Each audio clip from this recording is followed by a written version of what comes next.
This year could be the lowest year of building permits being issued. And even if building permits are issued, the question is, are people going to start construction?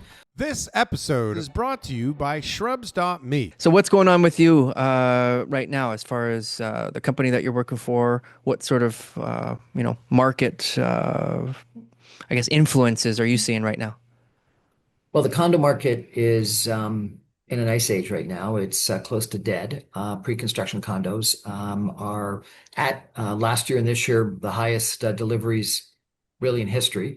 And I think there's a real problem with assignment sales not being taken up, with people not closing, with developers that are left with inventory left to sell, and so therefore they're going for inventory loans, and condo prices are down. And I think it's a real issue. Because of that, a lot of condo developers are thinking about converting their development proposals into purpose-built rentals. I think purpose-built rentals are different, and so therefore they got to decide whether they go ahead with what they previously had designed and considered, or do they change it and go through a new process and hiring architects and designers and market research people, and whether they can do that through an adjustment process or whether they got to go back through the whole planning approval process all over again. But I think because of that, we've got a real stall in development.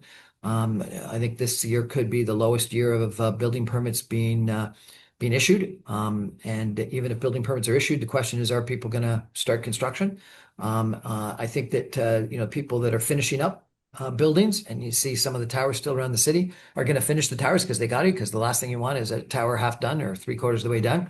But I don't think there's going to be a lot of people starting new construction. And so I think that excavators and formers and people that are at the front end of a development are going to be looking for work. And I really worry that there's going to be layoffs in the industry. I really worry that there's going to be bankruptcies. I worry that there's going to be distressed sales. And I think that what this does is creates a bust and boom cycle. We've had the boom in the past, and we're now in the bust. And the negative of that is we're in a bust, and it's going to have some problems. The problem with that is that it's going to be an opportunity in the future, but it's also, a volatile situation where we go from this bust to a boom in 3 or 4 years, and that's not the way to run an economy or a business. And I think we've got to have government that comes to the table to solve some of the problems. And Darryl and I talked about it when he was on my show. I think that things like development fees are a mistake. HST has been taken off purpose-built rental. It should be taken off everything.